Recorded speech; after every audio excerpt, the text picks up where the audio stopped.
Hi everyone, my name is Paul and I'm an alcoholic. And thank you so much for the invitation here to be with you today. And thank you, Matt, for everything you've done and reaching out to me. It's a great privilege and a great honour to be asked to speak here, and it's one that I don't take lightly, you know. And we have thousands of people here from all over the world, and someone said to me, "Hey, Paul, are you not nervous? Or how does this not go to your head?" And I said, you know what, Alcoholics Anonymous has a way of keeping you humble. A case in point, I was at a meeting one time, and a guy came up to me and he says, "Is your name Paul?" I said, "Yeah." He said, "The Irish guy?" I said, "That's me." He goes, "I just want you to know that you saved my life." So right away, my ego woke up, and I said to the guy, "Hey, please tell me all about it. Take your time so you don't leave anything out." He said, "I'll tell you what was happening. I was on a car trip, and my wife and my mother-in-law were in the back of the car, and they were arguing and bickering and going back and forth. And I said, I couldn't take it anymore. And he said, I always keep CDs in my glove box in my car. And I reached in, and I just grabbed the first CD that came to my hand, and I stuck it into the car, and it was you speaking." Now, this is what I think he's going to say. I think he's going to say, "Paul, when your voice started to emanate around that car was filled with a sense of serenity and peace and goodwill to all man." I thought he was going to say, "Paul, actually, the car started to lift itself off the road and it felt like it was floating down the road.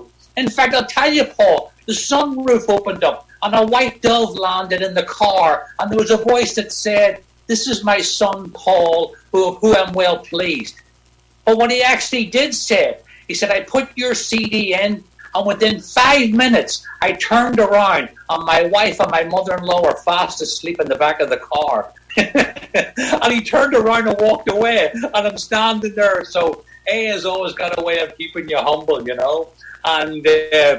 I mean, it's great to be asked here to speak once, but this is the second time I've been asked here to speak, What an honour. And they had other people lined up to speak this weekend, but they wanted them to experience the full experience, like in the photographs they've been showing, the gatehouse and the hospital and King's School. So they asked those guys and gals to come back next year. So they reached out to some people who had spoken there before, and lucky enough, fortunately, I was one of them. So we're like almost the spiritual reruns, We're like, right now this weekend, we're like the Gilligan's Island of Alcoholics Anonymous, So you've heard me speaking before.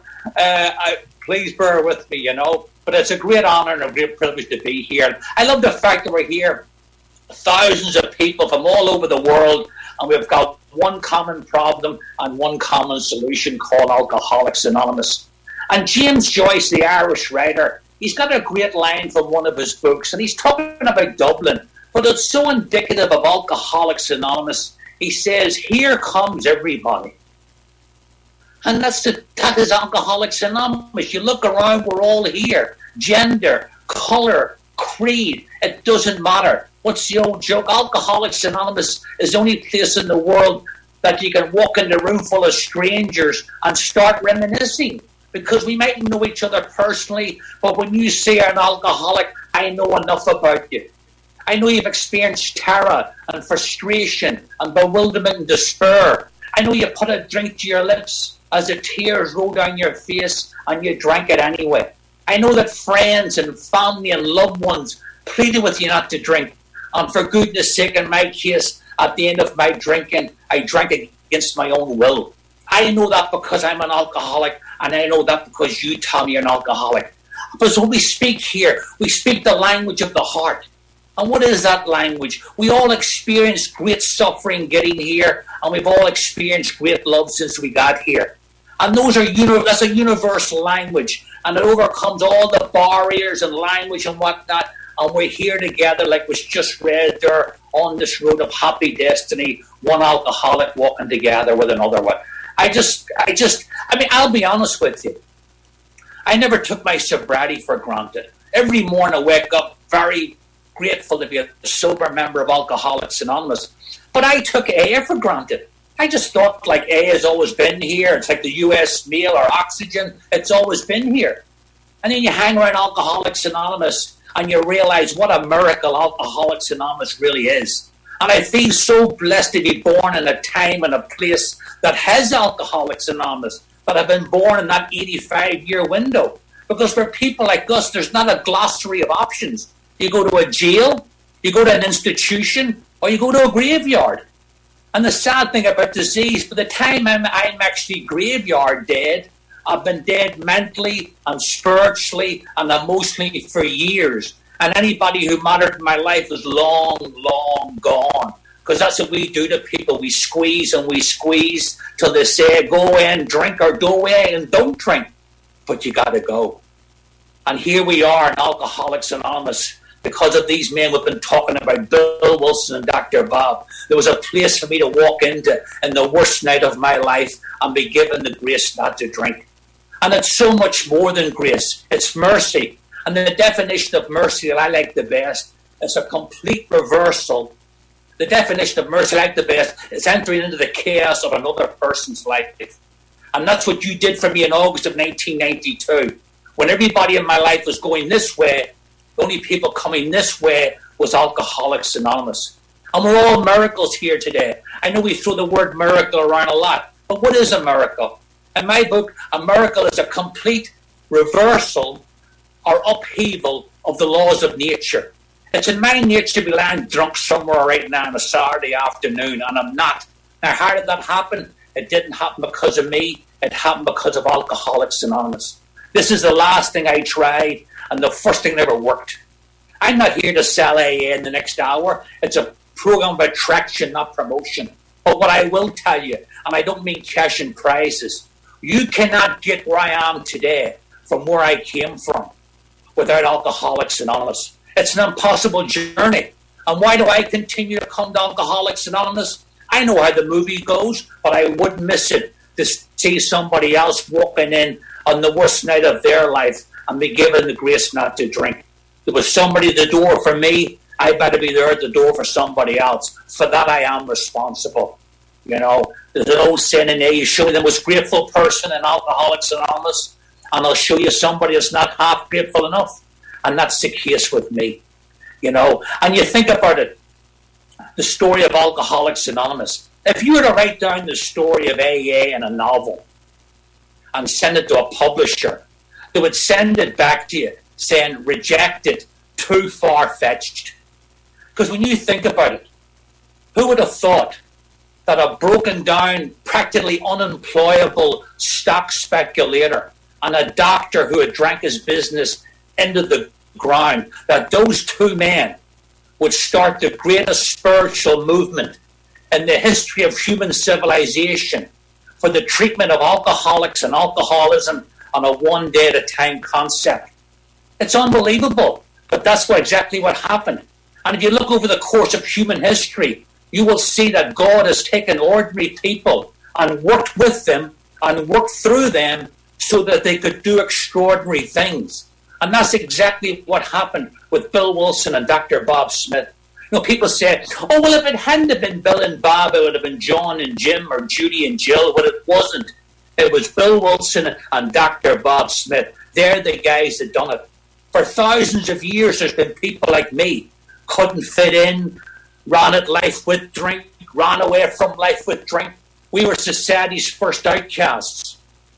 And because of those two men, you know, in the old space race, they would use this term when the rockets or the spaceships or space shuttle was coming back into the Earth's atmosphere. They would use that term. They had to hit the Earth at exactly the Earth's atmosphere at exactly the right angle, or they would skim off into space. And they called that angle a window of opportunity. And there was a window of opportunity in the spring of 1935. And Bill Wilson stepped through it and took Dr. Bob with him. And we can trace this moment in time back to that moment in time, you know. And everybody here, I love the fact of Alcoholics Anonymous, whether you're here today with 1 day or you're here with 50 years or 60 years, everyone in Alcoholics Anonymous has worth and value, because this is God's economy. And in God's economy, everyone has worth and value. And we share your experience, strength, and hope, whether you're sober 1 day or 60 years. And the wonderful thing about Alcoholics Anonymous, this program, with God working through it, will meet you exactly exactly where you are. You don't have to meet Alcoholics Anonymous. It'll meet you exactly where you are. There's a friend of mine, and he's on this call, I believe, a dear friend of mine, Bob, and he tells a powerful story. He was sitting on a meeting over in Brooklyn here, which is not too far from me. And the meeting was going on about 20 minutes. And lo and behold, this woman came in, and she was visibly drunk. And she stumbled about, and the meeting stopped, and someone went over to her and said, "Excuse me, the meeting's in progress. You're more than welcome to be here. Why don't you sit down? Here's a half cup of coffee for you, and someone will talk to you after the meeting." So the meeting goes back on ahead again, and lo and behold, about 20 minutes later, a guy comes in, and he's visibly drunk. And by happenstance, or maybe not by happenstance, what's the old saying?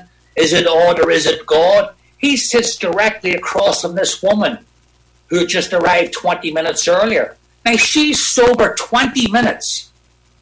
And she gets up and goes and gets him a cup of coffee and comes back and gives him the half cup of coffee and says, "If you sit quietly and drink your coffee, someone will come and talk to you after the meeting." I mean, that's the personification of Alcoholics Anonymous. That's the very essence of Alcoholics Anonymous. She was sober 20 minutes, and her experience, strength, and hope was sit quietly, drink your coffee, and someone will talk to you after the meeting. And that's exactly what happened. I mean, if that's not Alcoholics Anonymous, I don't know what is. That's the AA that I am so proud to be a member of here today. And I see when all this went down and we couldn't have our regular physical meetings, right away, contempt prior to investigation. I'm thinking, how's this Zoom going to work? I got to sit knee to knee with another alcoholic. I got to look across the room and see an alcoholic with skin on. And as usual in my life, I was 100% wrong. Because Alcoholics Anonymous, I am so proud. Because the world threw whatever it had at us. And we took it and we just keep on going. We just keep on going down that broad highway. We find some way of making this work. We find some way of carrying this message to the still sick and suffering alcoholic. Whether it be, now we're into a virtual room. There's people getting sober right now who have never even sat in a regular organic type meeting, and they're getting sober. Is it an alternative? No, but it's what God is asking us to do right now, and we're stepping up and not complaining about it. We're making it work. And I love that aspect of Alcoholics Anonymous. And in fact, far from being, I thought this was the worst thing that could happen to AA. This has actually turned out to be AA's finest hour. The way that we have stepped up and found a way to keep making this thing work with one alcoholic helping another. Because the disease hasn't changed. I'm living here, Rockaway Beach. I guarantee you, if I walked up the block that I live on right now, I'll find somebody drinking themselves to death right now. Totally oblivious to Alcoholics Anonymous. And what's our job? To keep that door open, even if it's a virtual door, for the still sick and suffering alcoholic. And like talking about the things we're talking about all weekend and these traditions that told me in AA, if you can't leave AA a better place than the way you found it, well, at least leave it the same. For that person out there who's drinking themselves to death, who woke up this morning without a choice. I woke up this morning with a choice, and I got to leave that door open so that person will find one day where they will have a choice. Like that iconic Don McLean song, I know I'm dating myself here. I don't want to be here the day the music died. You go to the door and it doesn't open, and someone says, the music doesn't play anymore. It used to play, but it doesn't play anymore. There was a guy that used to speak that passed away, and he used to say from the podium, this was on our watch. When he first said it, I was a bit jarred, and then I realized that's exactly true. This is on our watch now. And I don't want AA to go down on my watch. And I see the way this has been going this weekend. What do we say in our tradition? AA ought not to be organised. Well, it's pretty organised this weekend. And thank God for it. To reach out to all over the country and all over the world. One alcoholic helping another. And I feel very, very blessed for that, And when you think about it, I mean, I'm a bit of an AA nerd. I've stood outside that hospital. It's not a hospital today. It's an apartment building up in Central Park West where Bill Wilson got sober on December 11th, 1934. And I've stood outside that building. And I don't know what happened in that building, but something happened. It was a change that changed everything. And we know in our history, his dear friend Abby Thatcher had visited him. And they went through the Oxford Group 6-step program. And Bill Wilson, that night on December 11th, had this beautiful spiritual experience. And he had this thought. He had this, I believe, a divinely inspired thought. And he thought to himself, surely there must be other people out there like me. I wonder if my experience could help them. And he had a vision or a thought or an idea of a chain of drunks, not just around New York or the Northeast, around the world, like which is on this meeting right now. One drunk helping another, chain-like. And that's what I ask myself in my daily meditation. How strong is my link in the chain? Is it strong to the people that went ahead of me? And more importantly, is it strong to the people coming behind me? If someone was one day at a virtual meeting says to me, Paul, can I comprehend the word serenity? Can I know peace? Can I stop drinking one day at a time? Absolutely walk this journey with us, because we do together what I can't do alone, and that's not drink one day at a time. And even before Bill Wilson left that hospital, he asked if he could talk to the other patients. I mean, the jokes write themselves. You can just imagine, the guy that owned the hospital, Charlie Towns, is saying, you mean the guy that's been detoxed here 3 times, just on the 3rd time just recently, he wants to talk to the patients? And it says in our literature, with serious misgiving, they allowed it to happen. We didn't have a 12th step, but Bill Wilson was practicing the principles of the 12th step before he even left that hospital. If Bill Wilson waited till he was sober a year before he tried to reach out to Dr. Bob, we'd all be dead today. Now, we didn't have a 12th step, but he was trying to practice the principles. I wonder, by helping you, will I be able to stay sober myself? And that's so true in my life today, even in this virtual world, finding a way of still doing service in Alcoholics Anonymous, staying tethered, connected to Alcoholics Anonymous. Because what's the alternative? The alternative is I'm working an 11-step program. An 11-step program for a guy like me is nothing more than a self-help program. It's a highly evolved self-help program, but it's all about me.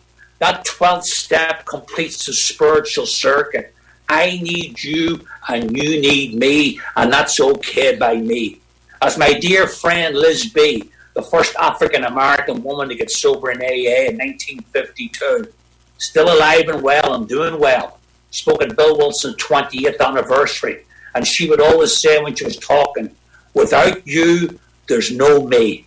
And that is so true in Alcoholics Anonymous. If I'm doing AA alone, I'm not doing AA. Because a friend of mine says it's BB. I said, what's BB? He says, I don't know, but it's not AA. It's hard telling jokes on Zoom, you know what I'm saying? It's like you're not really sure if it's almost like telling jokes in the graveyard at midnight. You're not really sure if anybody's laughing, But that is so true. And Bill Wilson, to his credit, started working with, trying to find other alcoholics to work with. And I used to discount the non-alcoholic. What do they know? Boy, we would not be where we are today if it wasn't for the non-alcoholics who have been great friends of Alcoholics Anonymous. And the list is endless, And one of the first times that became apparent, Bill Wilson went around New York City for 6 months. And some of the people looked into it, and they reckon he tried to help almost 100 people. And he never got one person sober. And he went to his wife, Lois, and he says, Lois, I don't know. Maybe I've got this thing wrong. I was so sure this was the way to do it. But I've been going up and down Manhattan for 6 months, and I haven't got one person sober. And she looked at him and stated the obvious that he couldn't see. Bill, you're still sober. What's the old saying? When you're inside the jar, you can't read the label. She's standing outside the jar, and she could see it clear as day. Bill, you're still sober. And then he goes back to Dr. Silkworth, another non-alcoholic, and he says to Dr. Silkworth, and Dr. Silkworth says, Bill, I know you had that beautiful, grand spiritual experience down in that room. And I don't know what happened, but I told you to hang on to it. But you're trying to transmit that to other alcoholics. You're going to a guy or a gal on a park bench, and you're telling them about being on top of a mountain and the wind blowing through you. That's just, you can't transmit that. He says, why did you hit them with the 1-2 punch that puts every alcoholic on the ropes? The obsession that gets you drinking and the allergy that keeps you drinking once you start. And that's exactly what he did. Armed with these new facts, he went to Akron, and we know the story, just Mother's Day weekend. And the deal fell through, and he reached out to Dr. Bob. And he didn't talk from the spiritual hilltop about what happened back in the hospital. He looked at Bob and he says, did you ever find yourself drinking when you didn't want to drink? Yeah, yesterday. Did you ever tell yourself you're just going to have a couple and you can't step? Yeah, yesterday. And the two men talked to each other. And Dr. Bob, he must have been a humble guy, because he didn't say to Bill Wilson, you're going to tell me what's physically wrong with me? I've got more letters after my name than you can shake a stick at. I went to Ivy League colleges. What are you, a stock speculator? Dr. Bob, in his humility, said to Bill, and he says it in the story, he talked my language. And not because he had read it in a book anywhere. Our most prized possession, identification. When you talk about you, I find out about me. As I said earlier on, when you say you're an alcoholic, I don't need to know one more thing about your backstory. I know everything about you that I need to know. And those two men would get together, and Dr. Bob would drink one more time. And Bill Wilson, to his credit, didn't say, oh, forget this guy, I'm going back to New York. He stayed with Dr. Bob. He sobered him up. And Dr. Bob said those beautiful words the last morning he drank, I'm going to do this thing. And those two guys would start the greatest spiritual movement, as I said, in the history of human civilization. For people like me, at the worst night of my life, there was a place for me to go to. And maybe you're out there today and you're new, and you're saying, Paul, you know, these 12 steps and 12 traditions, we have a symbol in AA. And I believe there's 3 parts to it: unity, service, and recovery. And I believe from your very first meeting, even if this is a virtual first meeting today that you're at, you can put all 3 parts of that triangle into your life. Unity. We do together what I can't do alone. Many meetings make it easy, few make it hard, none make it impossible. I need you and you need me. There's one lifeboat called Alcoholics Anonymous. Even if it's a virtual one, it's none of my business who's sitting next to me. That's God's business. It is my business if I'm willing to help that person or be helped by that person. So simple. I drink, we stay sober, case closed. Service. There's a guy that used to speak that passed away would say, the highest pay grade in Alcoholics Anonymous is servant. And I have to do that, find somewhere, because by the nature of this disease, I'm shackled to self. My holy trinity is always me, me, me. So I got to find some way of doing service in AA. We used to say, if you put away one more chair than the one you sat on, congratulations, you're doing service. But find some way of doing service in Alcoholics Anonymous. And recovery, maybe those 12 steps seem like a foreign concept. We have slogans in AA. Easy does it. Live and let live. One day at a time. They were like the banisters to the steps. I'm here to tell you from personal experience, not in the theoretical. You can stay dry on 2 parts of the triangle. I've done it. You can even stay dry on 1 part of the triangle. I've done that too. But if I want to get free from the one person I could never get free from, which is me, and live in the one place I could never live, which is right here, right now, I got to put all 3 parts into my life, and I got to do it every day. But it's a small price to pay for the life that Alcoholics Anonymous has given me. I was in Las Vegas one time, and I was in Caesar's Palace, and I don't gamble, but I like to watch, you know. And maybe you see those guys on TV playing Texas Hold'em, and they're off in a side room, and I was watching, and the guy gets up with all his chips, and he puts all his chips in the middle of the table, and he says, "I'm all in." And I thought to myself, what a great metaphor for Alcoholics Anonymous. I got to be all in, and I got to be all in every day, because the disease of alcoholism is all in, and it's every day. But it's a small price to pay for the life that Alcoholics Anonymous has given me. It is the only place I know in the world where you get the ability to live 2 lives in 1 lifetime. That guy didn't move back down because I'm sober. People will say, "Oh, my disease is in the parking lot doing push-ups." Not my disease. It's been at every meeting I've been at. It's heard everything I've heard, and it just wants to get me off the beam. Very rarely does somebody take a 180 turn out of AA. It's usually a drift, a glacial drift, and you drift away, and then one day you wake up and you've got nothing between you and the first drink. Because of Alcoholics Anonymous today, I don't know about tomorrow, I have something between me and the first drink. If you're new, that's what AA give me, that I can never thank them enough for. They give me something between me and the first drink. You hear that metaphor, people will say, you go 10 miles into the forest, you got to go 10 miles out. I don't believe that in AA. For the people that are new, maybe not so new, I don't care how deep and how dark and how painful that forest you're in seems. It tells me, and I'll tell you, you're just 12 steps away from a new life. That's all. Just 12 steps away from a brand new life in Alcoholics Anonymous.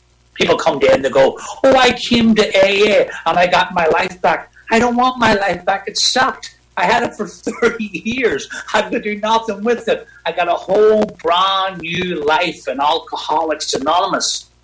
Are there people in my life from the old drinking days? Absolutely. But things are different today. Like the movie says, before I was lost on a sea of booze. And if there was any coordinates, there was pain and misery. And every once in a while, I'd wash up on dry land. Alcoholics were great starters, get things going again. But everything was always built on sand. And the first drink would always arrive because I had nothing between me and the first drink. And I would find myself drinking again, washed out to sea with more debris than the last time. Not anymore. People say, "Oh, you're just an arm's length away from a drink." I suppose technically that's true. Right here, right now. I don't know about tomorrow. I'm 12 steps away from a drink. And that's a long way from when I first walked in here. But don't get me wrong. They're not 12 steps up to anything. They're 12 steps down to humility. I seen people drink again in AA that I thought would never drink again. That tells me it's a daily reprieve, not a pardon.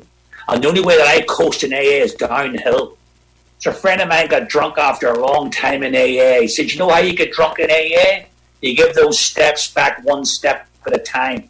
Take your will back in 3. Become insane in 2. So insane you tell yourself you're not an alcoholic and get drunk on the first step." Today, I don't know about tomorrow, I'm in that safe place to talk about. I'm so glad that I got to Alcoholics Anonymous. And I found out all I ever really needed to know. That my name is Paul and I'm an alcoholic. Because that tells me who I am and what I am and where I am and what I need to be doing. And if I know that, I'm all right. And when I'm all right, everything around me is all right too, even if it's not. What do the Jesuits say? All is good. When I'm okay, all is good. And AA allows me to be okay with myself one day at a time. And I found out, you took me, I walked into Alcoholics Anonymous on August of 1992, and you took me and I found out what my problem was, that I was an alcoholic, that I got a body that won't let me drink, and a mind won't let me stop. That one drink is a thirst I can't quench.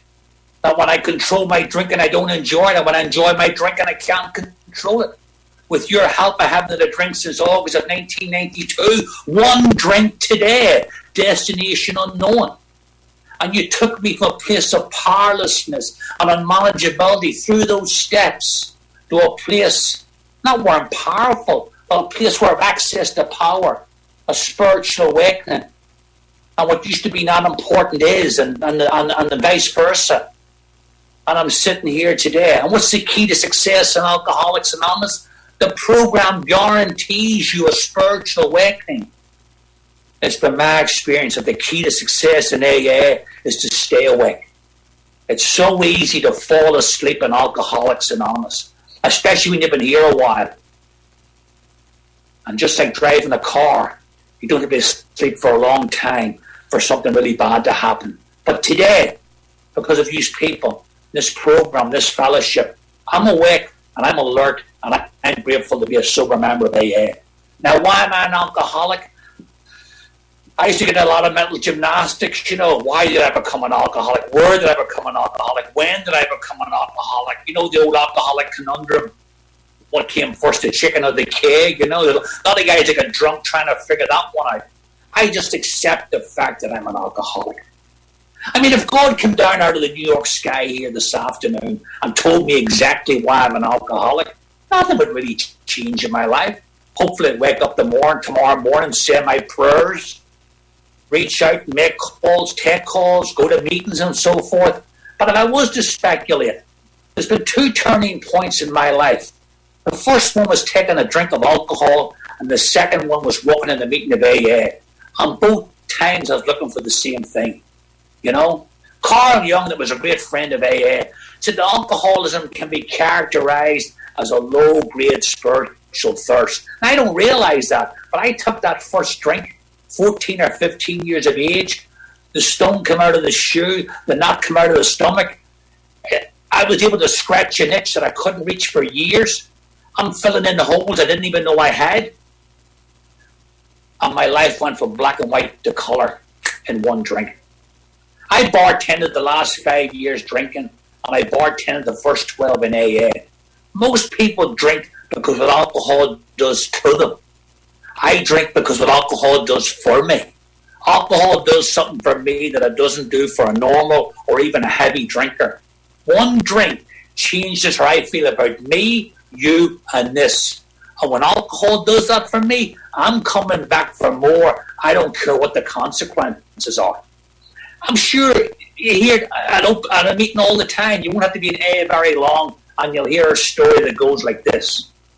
The first night I drank, I blacked out. I threw up all over the place, and I couldn't wait to do it again. Now, non-alcoholics will say, no, I'm not going to do it again. But we alcoholics nod our heads because we know that alcohol is doing something for us that we cannot do for ourselves.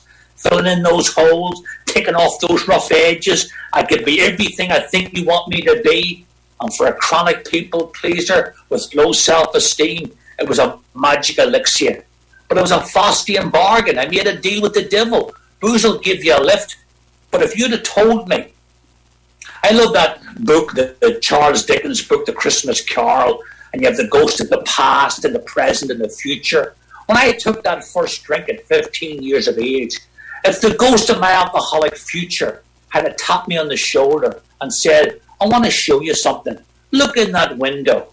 You see that guy drinking around the clock against his own will? You see that guy who has quicksand stretched around him in all directions? You see that guy who's pushed away everybody who mattered in his life? That's you in 15 years. I'd have said, you're out of your mind. You must be thinking about somebody else. But that's exactly what happened. A herbaceous creditor?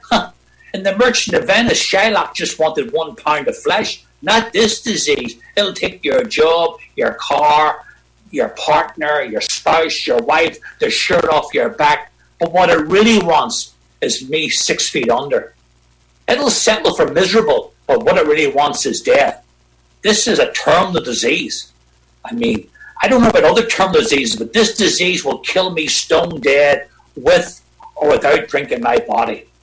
And it's a terrible way to live as an alcoholic, We talk about in AA, we talk about the terrible things that happen to us when we're drinking and the car crashes and people dying in their sleep.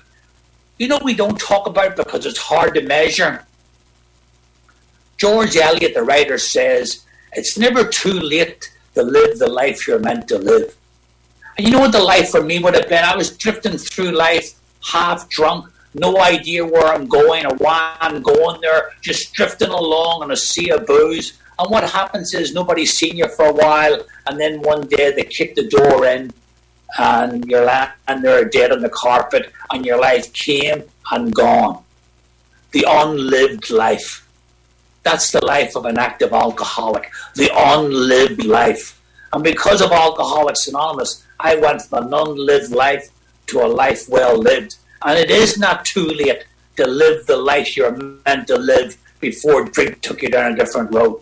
For the people that are new here today, I want to tell you, and I mean this, and I bet my life on this on a daily basis, there's a miracle here with your name on it. Nobody can take it for you, and nobody can take it from you. Come up and get the life you're meant to live before drink took you down a different road. That's been my experience. And not cashing prizes, just an ability to be yourself. What's the old Oscar Wilde line from his book? He says he knew the price of everything and the value of nothing. Alcoholics Anonymous has taught me things of real value. You know, and the people, why do I continue to come? The people I've met in AA, some of the greatest people.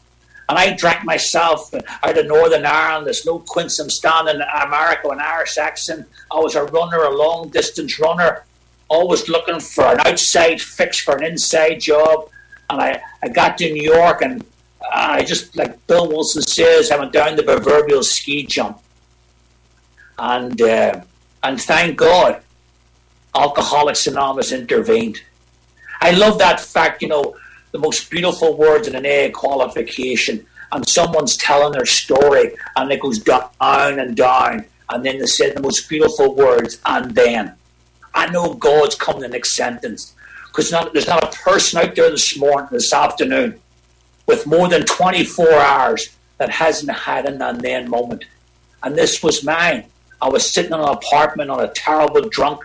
At this stage, I was a periodic alcoholic. Barroom drinking was a memory. I just locked myself in the apartment with as much booze as I could get my hands on. And to use a line from The Godfather, I would just go to the mattresses. And I'm on this terrible drunk, and a note came under the door, and it had two men's telephone numbers on it. And it said what I've been hearing since I was 15.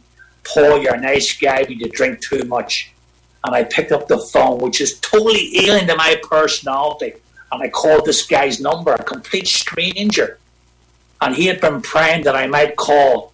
And he came over to my apartment, him and this other guy. And they were from the old South Bronx group. And that group had a mantra: we don't give up on anybody. I'd give up on me, but they didn't give up on me. And they came to my apartment, if you want to call it that. I didn't go to Skid Row, but it looked like Skid Row. And I thought they were going to talk about my drinking. But they didn't. They told story after story of their own drinking. And then that beautiful thing happened, our most prized possession, identification. They talked about them, and I found out about me. And I said to myself, I put my head in my hands, almost like the man in the bed, and I said, I can't live this way anymore. And the guy says, Paul, this is your lucky day, because you don't have to live that way anymore. And I was too sick to get brought to a meeting.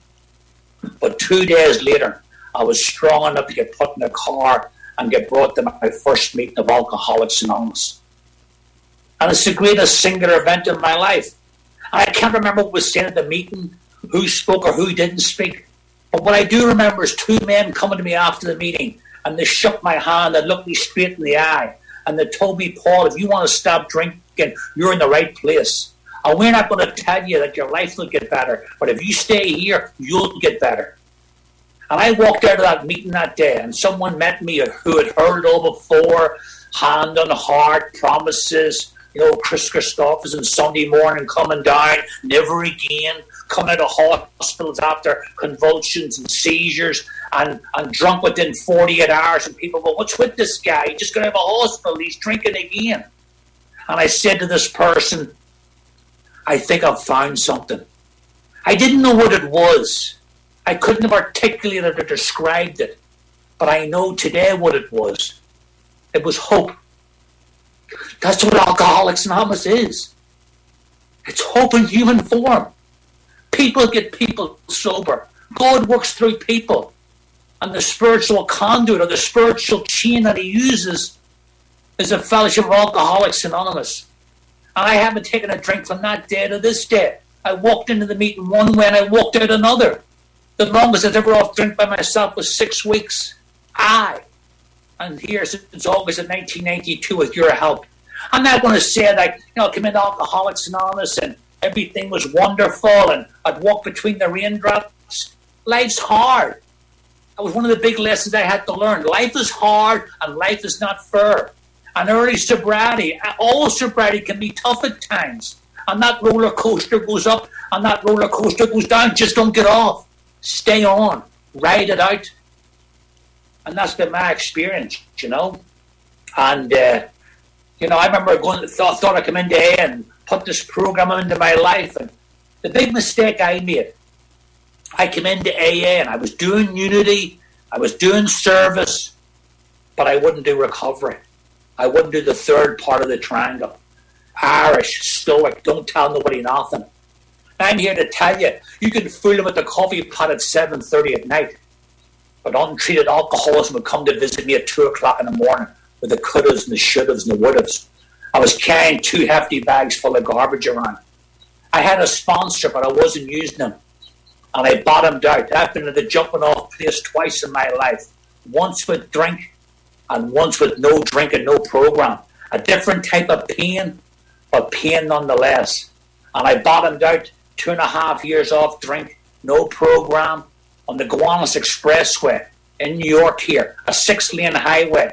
And I chased after a guy who cut me off. I jammed him against the guardrail. I'm blocking 3 lanes of traffic. This is 2.5 years off drink with no program.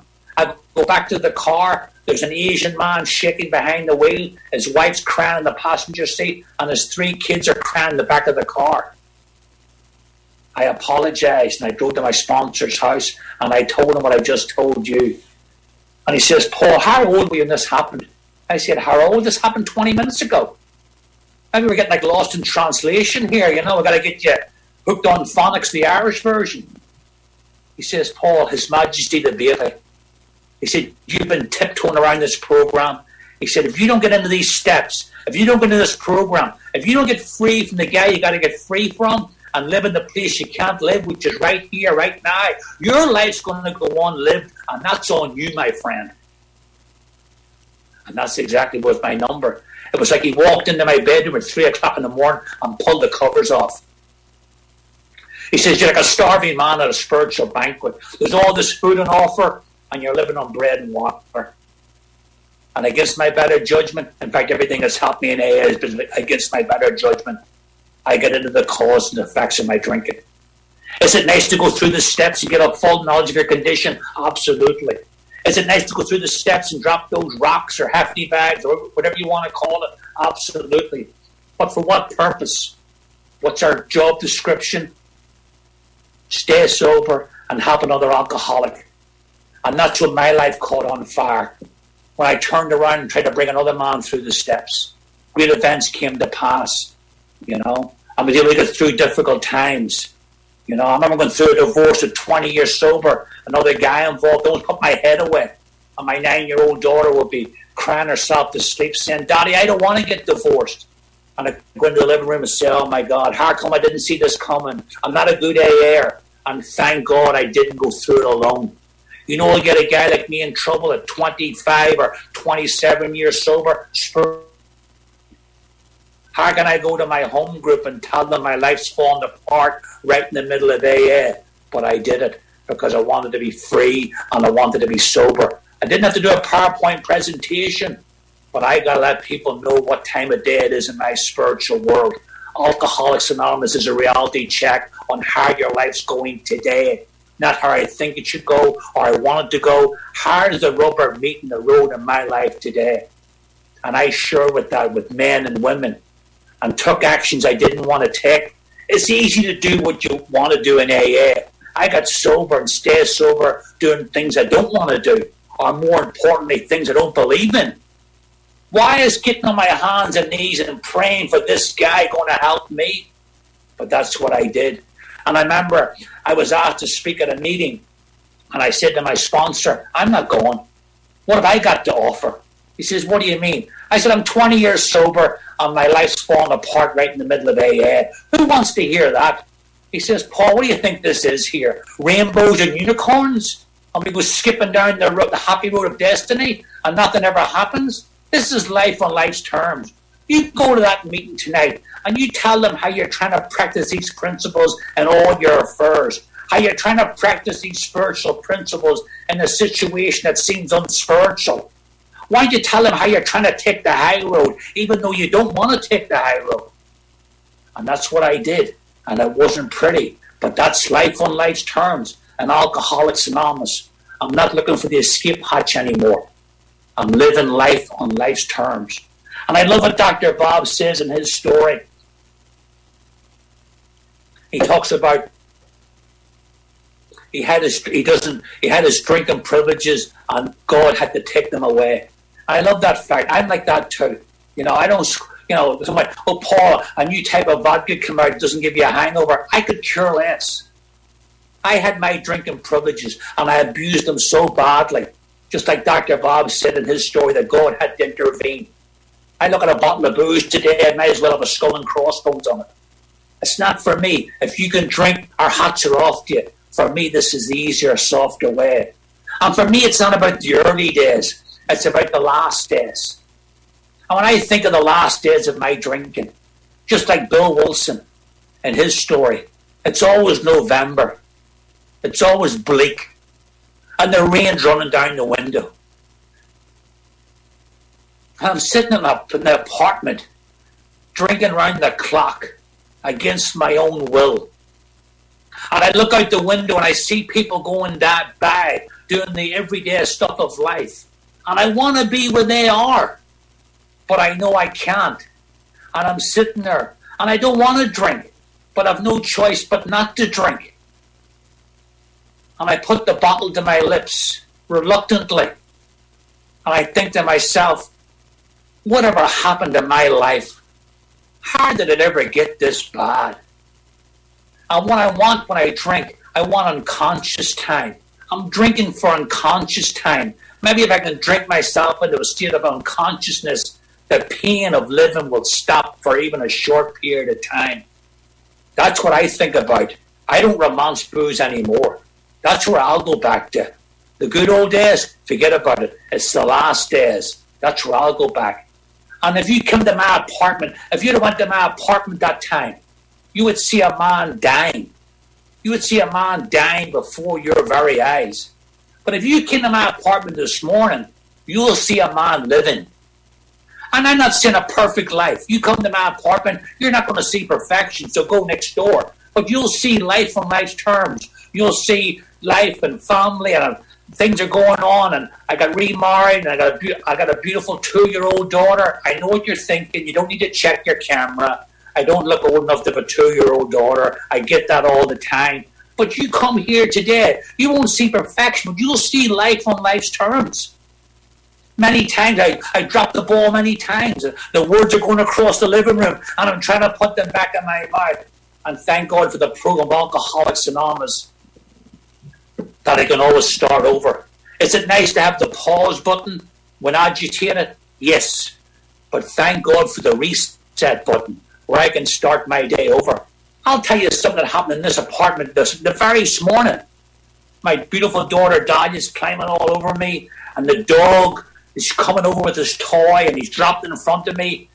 And I'm getting annoyed. I'm living up in my head, thinking about what I'm going to say today at 1:30. And I pushed the dog out of the way. I said, Hercules, go on out of the road. And I pushed him out of the way. And you could see his body language. And he cowered away. And he slinked and walked off. And immediately the belly barometer went off. And I said to myself, oh my God, what did I talk to the dog that way for? And he's a rescue dog. We found him on the beach here. So what do? I didn't pause then, but thank God for the reset button. I hit the reset button. I know this may sound supercilious. I went down, I made amends to that dog. I hugged him and told him I was sorry for talking him that way, and I'll try better the next time. And I took him on his favourite walk. That's Alcoholics Anonymous. You come to my house today, you won't see a man dying, but you'll see a man trying to live by spiritual means, one day at a time. And I love the fact of Alcoholics Anonymous that we get this start over and we get this do-over. And perfection is a dream, an illusion. I'll get myself drunk. But don't get me wrong, underachievement is not a virtue worth striving for. But thank God Alcoholics Anonymous meets me exactly where I'm at. And I dropped the ball many times. Nothing beats a failure but a try. And that's all I've been guilty of, is I keep trying. And I love that about Alcoholics Anonymous. They're not standing with a clicker, counting every time I fall down. All they've ever done is reach out a hand and say, Paul, can I help you get back up again? What a fellowship, what a program, what a society of people, you know, and self-acceptance today. I'm Paul McQ, and I'm okay with that. That's who I'm comfortable with me today, you know. I'm not looking for an outside fix, but it's really an inside job. I was, in the last few minutes here, I was reading, I get up early and I'm sitting here one day before the pre-dawn hour and I'm reading some spiritual literature. And there was a line from a poet, a Middle Eastern poet from the Middle Ages. And he said this line that just resonated with me. He said, out there, way out there, beyond good and bad, there is a garden. I will meet you there.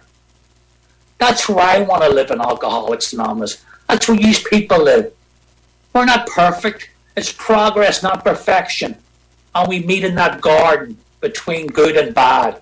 We're just alcoholics trying our best to stay sober one day at a time and move on down that happy road of destiny. We drop the ball many times. You know, we share with each other and we don't go through it alone. And I love that. Out there beyond good and bad, there's a garden. I will meet you there. You know, I'm the first person in my family to come into Alcoholics Anonymous. My brother's got about 22 years now back in Northern Ireland. The chain has been broken in my generation. I feel so blessed, as I said, that we have this thing called Alcoholics Anonymous. And I want to keep this thing going for the next 85, or the next 185 years. Because, as I said, there's somebody in this block this morning who started their day off different with me, reaching for a drink rather than reaching for a Zoom meeting. You know, and I want to sum up with a couple of words that just sums up how I feel about you and how I feel about Alcoholics Anonymous. This is the Irish blessing, and I want to share it with you. How I feel about you and AA. And I don't want to speak for Rockaway Beach, but I will. I hope it's this talk that I give, wherever you are in the world today, it finds you safe and sober, and hopefully before too long, we'll be sitting knee to knee, elbow to elbow again. But the Irish blessing goes like this. May the road rise to meet you. May the wind be always at your back. May the sun shine warm upon your face. And the rains fall soft upon your fields. And until we meet again, may God hold you in the palm of his hand. Thank you so much, everyone. It's been a privilege to speak with you. Thank you, Matt. That's all I'll say. All right. Thank you, Paul, very much. That was great. Fantastic. Thank all of you for being here and being a part of our virtual Founders Day. I know it's different. We're looking forward to next year seeing everybody in person again. But thank goodness that we were able to do this and you're all able to get together, whether it's virtual or not. So if you all help me close this meeting with the Lord's Prayer, the next meeting will be at 2:45. Our Father, who art in heaven, hallowed be thy name. Thy kingdom come, thy will be done, on earth as it is in heaven. Give us this day our daily bread, and forgive us our trespasses, as we forgive those who trespass against us. And lead us not into temptation, but deliver us from evil. For thine is the kingdom, the power, and the glory forever and ever. Amen. Thank you.